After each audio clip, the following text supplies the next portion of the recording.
மோசம் பண்ணிட்டீங்களே.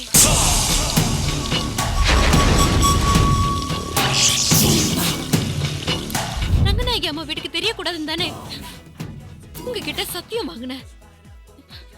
இந்த விஷயம் யாருக்கு தெரியக்கூடாதுன்னு நினைச்சேனோ அவங்களுக்கு தெரிஞ்சா. இப்பவாது உண்மையை சொல்லு. உன் குழந்தை கிருஷ்ணாக்கு அப்பா யாரு? நானா இல்ல அந்த சேட்டா? நிறுத்துங்க. நான் உங்களை என் மாமியார நினைக்கல, தாயா நினைக்கிறேன். நான் உங்களுக்கு மருமக இல்ல, மக.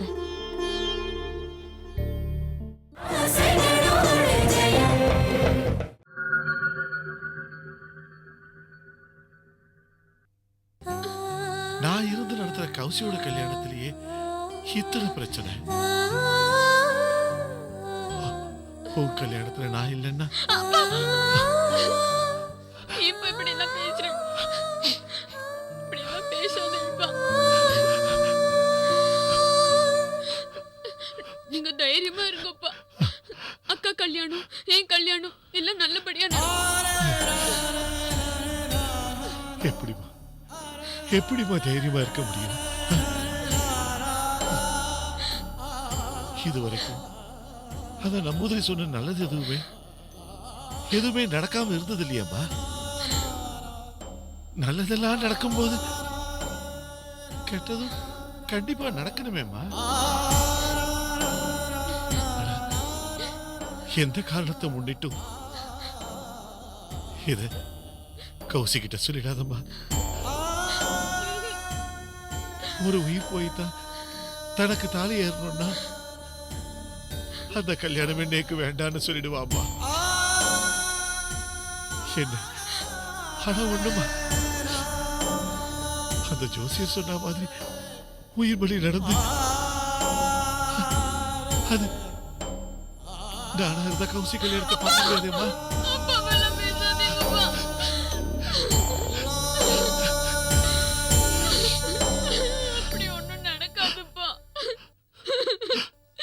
சீதாமா, ஆனா ஒண்ணுமா, அந்த ஜோசியர் சொன்ன மாதிரி ஒரு உயிர் பலி தேவைன்னா அது என்னோட உயிரா தாமா இருக்கும். தயவு செஞ்சு உங்க வாயால இப்படி எல்லாம் பேசாதீங்கப்பா. நீ வருத்தப்படாதம்மா.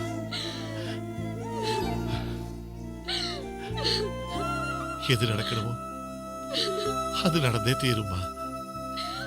ஆனா என் உள் மனசுல மட்டும் தோணுதுமா, கௌசி கல்யாணத்தை பார்க்கறதுக்கு கண்டிப்பா நான் இருக்க மாட்டேன்னு மட்டும் தோணுதுமா.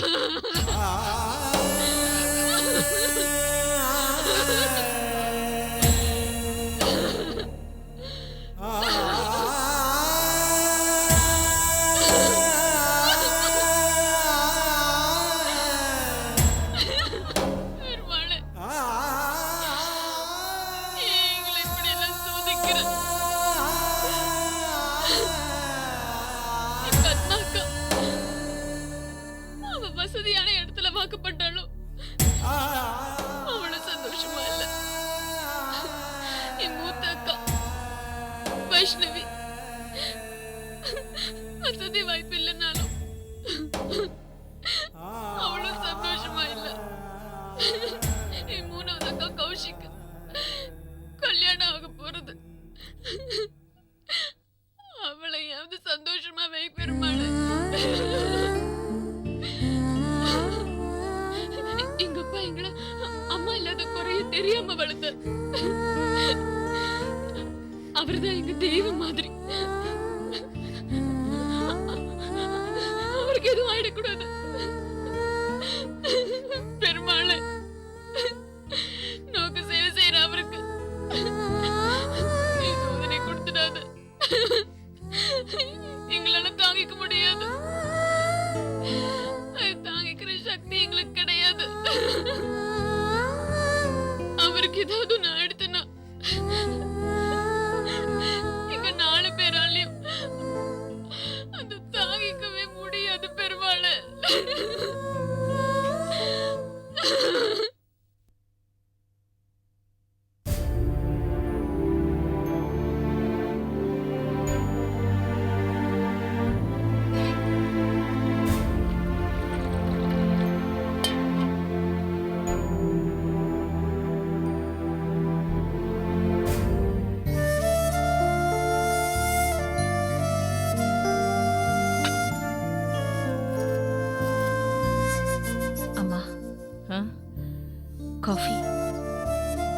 நான் உன்னை காஃபி கேட்கலையே. கேட்டாதானா? காலையில இருந்து நீங்க ஒரு தடவை தான் காஃபி சாப்பிட்டிருக்கேன். இந்த நேரத்துக்குள்ள ஒரு 3-4 தடவையாவது காஃபி சாப்பிடுவேன். என்னாச்சுன்னே தெரியல. எதையோ பெருசா பறி கொடுத்தா மாதிரி உட்கார்ந்துட்டு இருக்கேளே. மனசே சரியில்லை பத்மா. ஸ்ரீவத்சம் வரான் போறான், ஒரு பிடிப்பும் இல்லாம இருக்கான். யார்கிட்டயுமே பேச மாட்டேங்கிறான். இதுக்கு யார் காரணம்? நீங்க தானே. அவர்தான் ஆத்துக்கு வந்துட்டாரோன்னு. டேய் ஸ்ரீவத்சா. ஏய், என்னடி இது மரியாதை இல்லாம டேங்கிற? இல்ல நீங்க அவர்கிட்ட போய் டே ஸ்ரீவத்சா, அம்மா ஏதோ தப்பா பேசிட்டேன், அத மனசுல வச்சுக்கப்படாதுன்னு மன்னிப்பு கேட்கலாமோ இல்லையோ? இங்க நீங்களும் உம்முன்னு உட்கார்ந்துட்டு இருக்கேள், அங்க அவரும் உருன்னு உட்கார்ந்துட்டு இருக்கார். ஓஹோ, நான் போய் என் பையன்கிட்ட கைய கட்டிண்டு மன்னிப்பு கேட்கணுமா? ஏன் கேட்டா என்ன தப்பு? முளைச்சு 3 இலை விடல, உங்க பேரரங்கா முச்சா போயிட்டா டக்குன்னு கீழே விட்டுடுறேன். அவன் அழ ஆரம்பிச்சுட்டா, சாரிடா கண்ணா, பாட்டி இன்னொரு சாரி மாத்திட்டு வந்து உன்னை தூக்கி நிடுறேன்னு அவன்கிட்ட மன்னிப்பு கேக்குறேன். அவன் கண்ணத்துல செல்லமா ஒரு தட்டு தட்டுறேன். அவன் அழ ஆரம்பிச்சுட்டா, சாரிடா கண்ணா, பாட்டி உன்னை அடிச்சுட்டேனா அப்படின்னு அவன்கிட்ட மன்னிப்பு கேக்குறேன். கேக்குறேன் இல்லையா? அது குழந்தை. அப்படின்னா இவர் மட்டும் யாரு? இவரும் உங்க குழந்தை தானே. இவர் குழந்தையா இருக்கும்போது எவ்வளவோ தடவை திட்டி இருப்பேன், மன்னிப்பு கேட்டிருப்பேன். அதுக்கு இல்லடி. இத பாருங்கம்மா, நீர் அடிச்சு நீர் விளக்குறது இல்ல. இப்படி ஒரு மாட்டு பொண்ணு மாமியாருக்கு அட்வைஸ் பண்றது சரியே இல்ல. நான் உங்களை என் மாமியார நினைக்கல, தாயா நினைக்கிறேன். நான் உங்களுக்கு மருமக இல்ல, மக.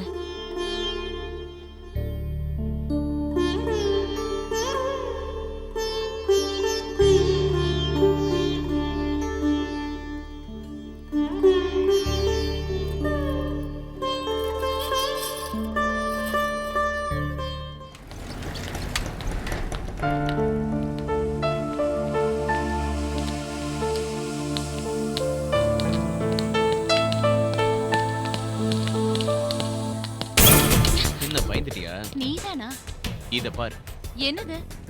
உன் ஃப்ரெண்ட் யாருக்காவது கல்யாணமா? பிரிச்சு பாரு, அப்ப தெரியும்.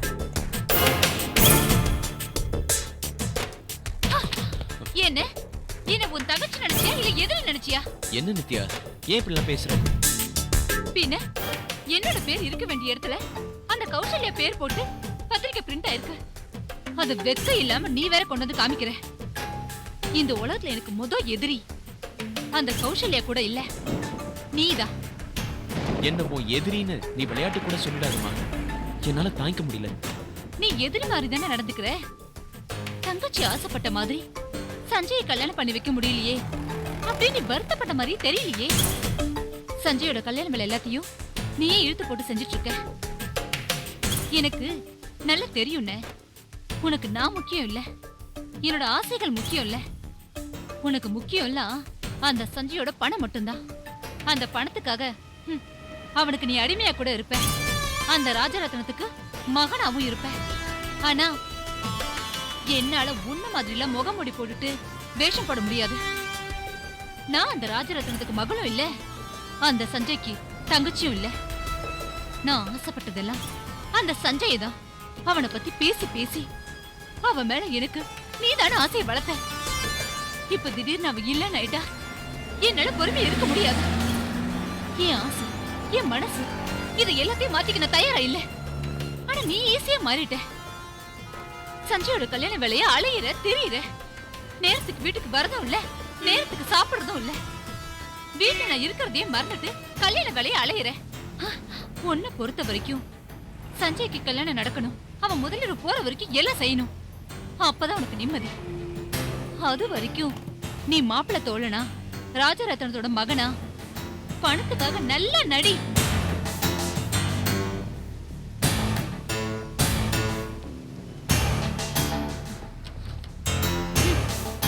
இந்த கல்யாண பத்திரிகைக்கு நான் ஏதாவது மரியாதை செய்யணும்.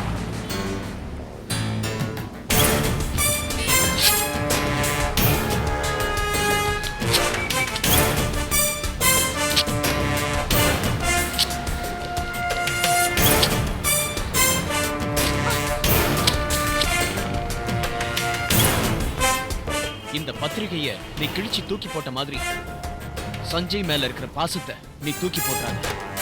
சஞ்சய் விஷயத்தை பொறுத்த வரைக்கும் உன்னை வச்சே நான் என் காரியத்தை சாதிக்கிறேன். பத்திரிகையில தான் சஞ்சய் பக்கத்துல கௌசல்யா பேர் இருக்கும். ஆனா கல்யாணத்துல நீதான் அவன் பக்கத்துல இருப்ப. இந்த அண்ணனை நீ உறுதியா நம்பு. நான் செஞ்சு காட்டுவேன். உன் வீரத்தெல்லாம் உன் பேச்சுல காட்டாத, செயல்ல காட்டு. அப்போ உன்னை நான் என் அண்ணனை ஒத்துக்கிறேன்.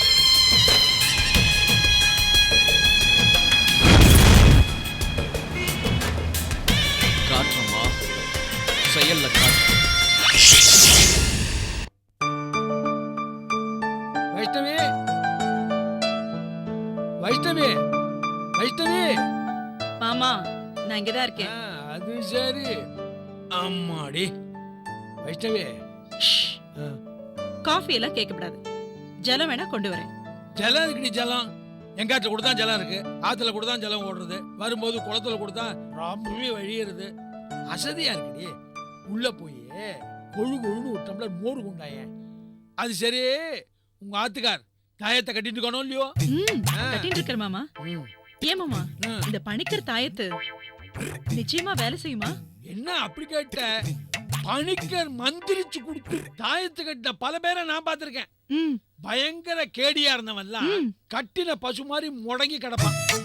அவ்வளவு பவர்ஃபுல் மந்திரமாக்காது.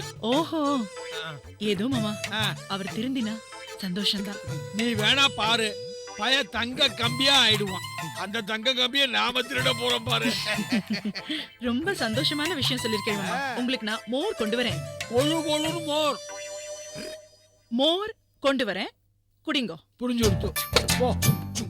கொழு கொழுன்னு எங்க கொண்டு வர போற? நீர் மோர் தான் இன்னைக்கு. ஆனா என்ன மாமா காலங்காத்தால இங்க வந்துட்டேன். உங்க ஆத்துல பூஜை கஜெல்லாம் பண்ண மாட்டேல? என்னடா மடத்தனமா கேள்வி கேட்கிற? காலையில எழுந்து சந்தியாவந்தனம் பண்ணிட்டு குளிச்சுட்டு ஆதித்த கிருதியம் சொல்லி விஷ்ணு சகஸ்ரநாமம் சொல்லி எல்லா படத்துக்கும் பூ வச்சு பூஜை பண்ணிட்டு தானே புறப்பட்டேன். படத்துக்கு பூஜையா? பின்ன வேற எதுக்கு பூஜை பண்ணுவா? இந்த பணிக்கர் வச்சிருந்தாரு, அது மாதிரி குட்டி குட்டி சிலையெல்லாம் உங்ககிட்ட இல்லையா? அது மாதிரி விக்கிரகம் எல்லாம் 200-300 ரூபா ஆகுண்டா. அதையெல்லாம் காசு கொடுத்து வாங்க எங்கிட்ட ஏதுடா வசதி. 100 ரூபாய் இப்படி வெட்டுங்க, அதே மாதிரி சிலைய நான் உங்களுக்கு தரேன். என்னடா புருடா விடுற? கொஞ்சம் இருங்கோ. என்ன சிலைய நான் தரேங்கிறான்? சிலைகளை ஏதாவது கிடைச்சிட்டானா? கவர்மெண்ட் மாட்டிப்பானே. அதே மாதிரி விக்கிரகம்னா அதே விக்கிரகத்தை தரேன். எப்படி? இப்படி. அட பாரு, இது பணிக்கராத்து விக்கிரகமாச்சேடா. இதை எப்ப நான் லூட்டு விட்டேன்? அன்னைக்கு இவன் எப்பவுமே திருட மாட்டான்னு என் கையில தாயத்தை கட்டினார்ல, அப்பவே லூட்டு விட்டுட்டேன். மாமா ஒரு முக்கியமான விஷயம். என்ன? நான் போய் சீட்டாடிட்டு வந்து சாப்பிட்றேன்னு வைஷ்ணவிட்டு சொல்லிடுவோம். இது ஒரு பெரிய முக்கியமான விஷயம். போட சொல்ல வந்துட்டான் என்கிட்ட. அட பாவி, இதெல்லாம் விக்கிரகத்தெல்லாம் எடுத்துட்டு வந்துட்டான். பணிக்கர் பார்த்துட்டு சும்மாவா இருந்தார்? இதுக்கு ஒரு தாயத்து கட்டிருக்கலாமே. ஐயோ மாமா மோர் இந்தாங்கோ. தேங்க்ஸ் மாமா. இனிமே என் ஆத்துக்கார பத்தியும் என் குடும்பத்தை பத்தியும் யாரும் தப்பா சொல்ல மாட்டா இல்ல மாமா?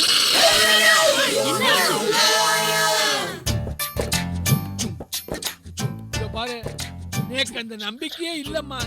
அந்த கடவுளே வந்தாலும் உங்க ஆத்துக்காரரை திருத்தவே முடியாது. எப்படி? இப்படி. ஐயோ, இது பணிக்கராத விக்கிரகமாச்சே மாமா. ஆமா, அங்கேயே லூட்டு விட்டுட்டானே.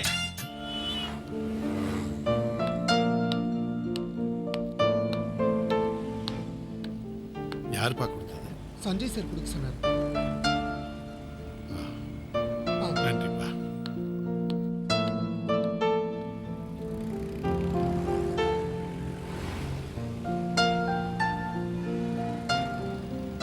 எதமா இருக்கு? Hello uncle. வாங்க தம்பி. One second. Hello. Yeah, I'm little bit busy no. Please call me later. Thank you. Sorry uncle, உள்ள ஒரு முக்கியமான மீட்டிங். அதான் ஆஃபீஸ் பாய் கிட்ட சொல்லி கூல் ட்ரிங்க்ஸ் கொடுக்க சொன்னேன். பரவாயில்ல. வேற ஏதாவது ஸ்நாக்ஸ் ஏதாவது சாப்பிட்றீங்களா? ஒன்றும் வேண்டாம்ப்பா. இருக்கட்டும், வாங்க வெளியில போய் ஏதாவது ஸ்நாக்ஸ் சாப்பிட்டா வரலாம். இல்லை வேண்டாம்ப்பா, பழக்கம் இல்லை. சரி அங்கிள், என்ன விஷயம் சொல்லுங்க. கல்யாணத்துக்கு பத்திரிகையெல்லாம் அடிக்கணும். உங்க ஆத்து சைட்லேருந்து யார் யார் பேர் போடணும்னு சொன்னேன்ல, ஒருத்தர் விடாம எல்லார் பேரையும் பிரிண்ட் பண்ணிடலாம். அப்புறம் இதுவே கடைசியில குறையாயிடக்கூடாது பாருங்க. அட என்ன அங்கிள், இதுக்கா இவ்வளவு தூரம் வந்தீங்க? நானே ஈவினிங் உங்க வீட்டுக்கு வரலான்னு பிளான் பண்ணிருக்கேன். கொஞ்சம் வாங்களேன்.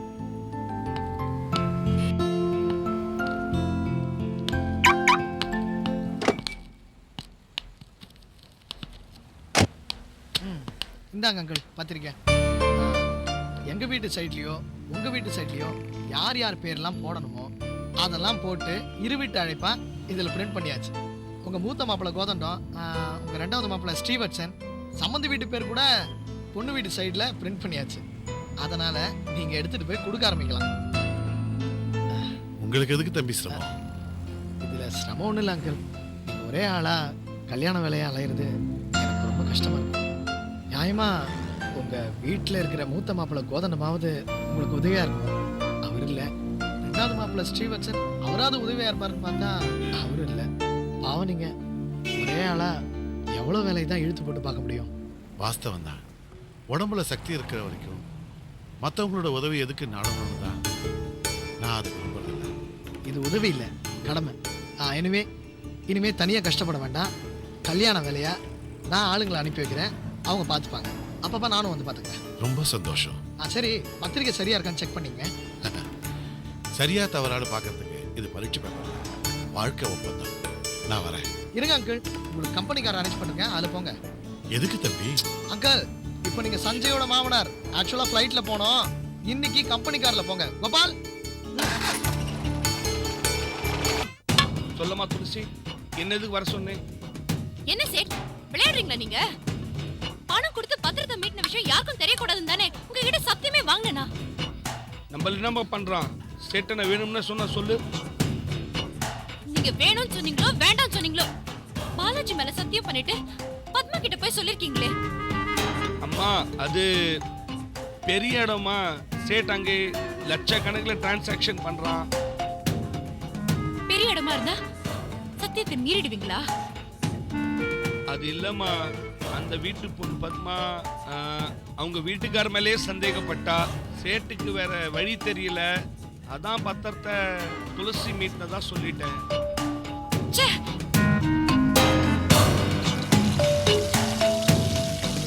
என்ன சார், நான் உங்களை எவ்வளவு நம்பி இருந்தேன், என்னை இப்படி மோசம் பண்ணிட்டீங்களே.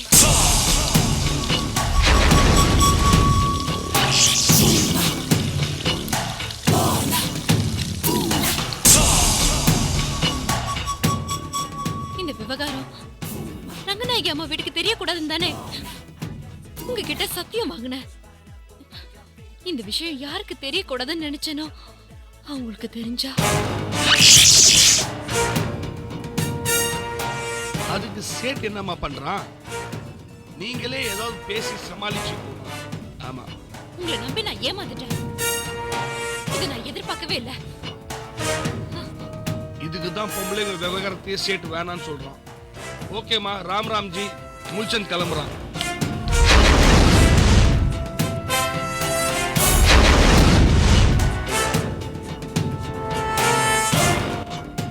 நான் உங்ககிட்ட பேசுறேன்.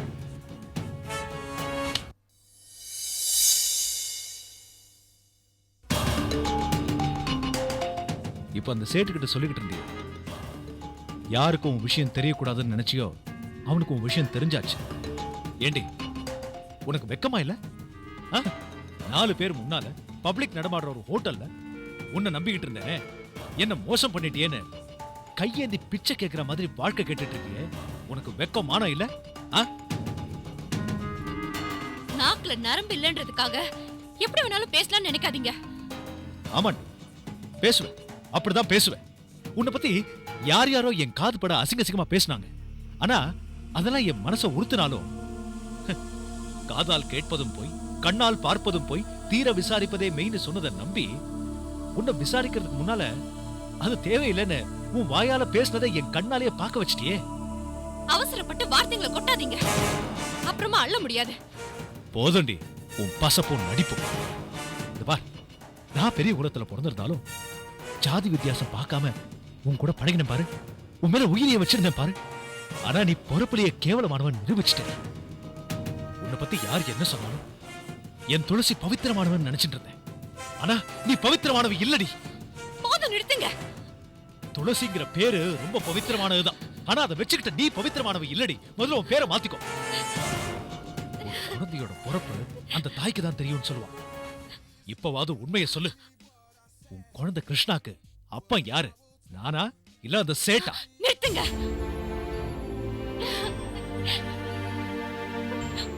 ஒருத்திக்கிட்ட பழகணுமே, 5 வருஷமா அவ செத்தாளா இருக்காளான்னு பார்க்க வராம இப்ப என்ன பெருசா பார்த்து கேட்க வந்துட்டீங்க.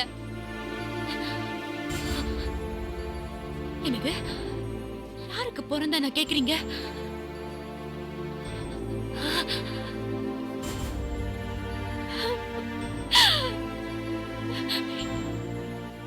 யாருக்கு பிறந்தான்னு கேக்குறீங்களா? யாருக்கு பிறந்தான்னு கேக்குறீங்களா? சொல்றேன்.